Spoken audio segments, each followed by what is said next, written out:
How's it going? I'm Mackenzie, registered dietitian if you don't know me.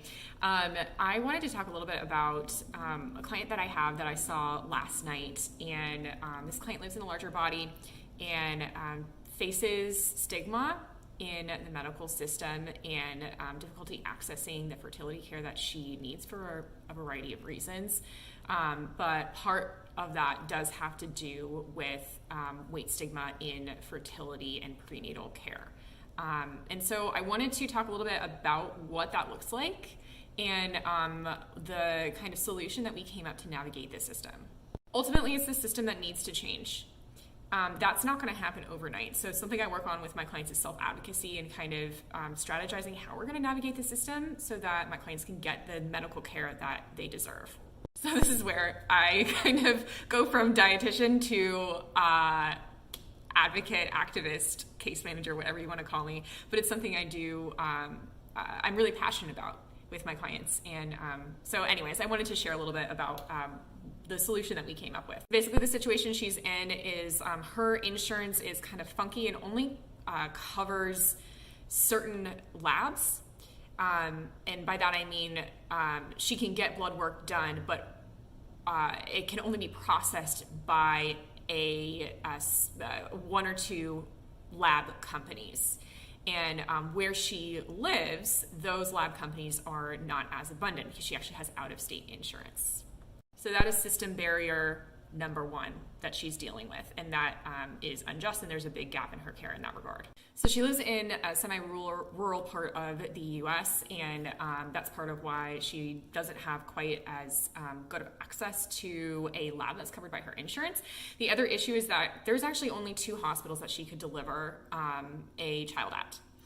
And one of those hospitals utilizes a lab that is not covered by her insurance. And even if she does go to the other hospital, she has to actively make sure that she asks them to not process her labs in the hospital, but send them out of the hospital, which could potentially be dangerous if she's in a situation where her labs are needing to be tested right away. So that's just a whole issue in and of itself. The problem is that the provider that she really likes, that she feels like is treating her with weight-inclusive care, meaning not stigmatizing her for the size of her body. They're not putting barriers to accessing care because of her weight on her. There's no policies.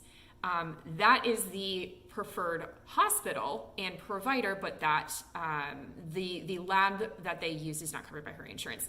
The other hospital where her insurance is accepted as far as labs, has a policy about assistive reproductive technology, so ART, that she will not be able to access those because of her BMI, which is medical weight bias in action right there. This client has recovered from an eating disorder. Intentional weight loss for her is actively counterproductive to her physical and mental well-being.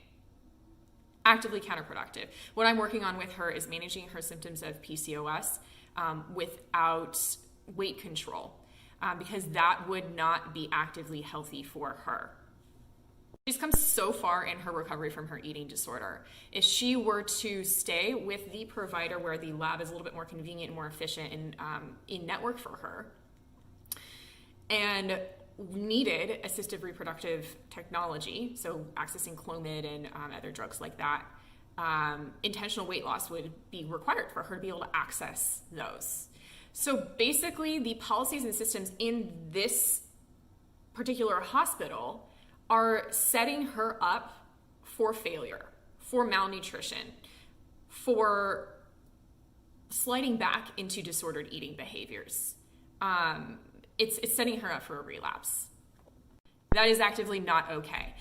I don't know if you can feel my anger. I hope it's palpable through this tiny screen. But when she was telling me this last night, I was really, really angry. This is not just. This is not fair at all. And again, this is a system issue, and it should not be the responsibility of a patient ever to have to fix the system. However, this is what it is, and we have to figure out how to navigate that system.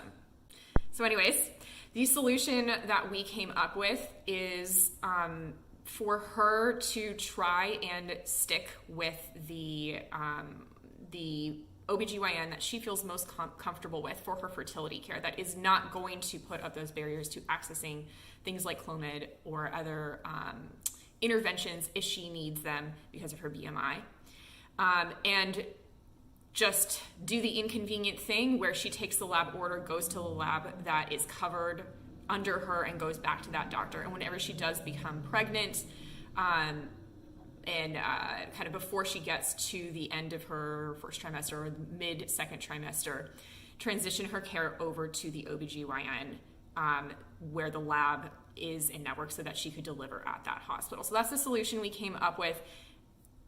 It's not perfect, but we're doing what we can. Anyways, I would love to hear stories that you have, questions you have about ways to navigate our fat-phobic medical system when it comes to fertility and prenatal care. It's definitely something I'm really passionate about.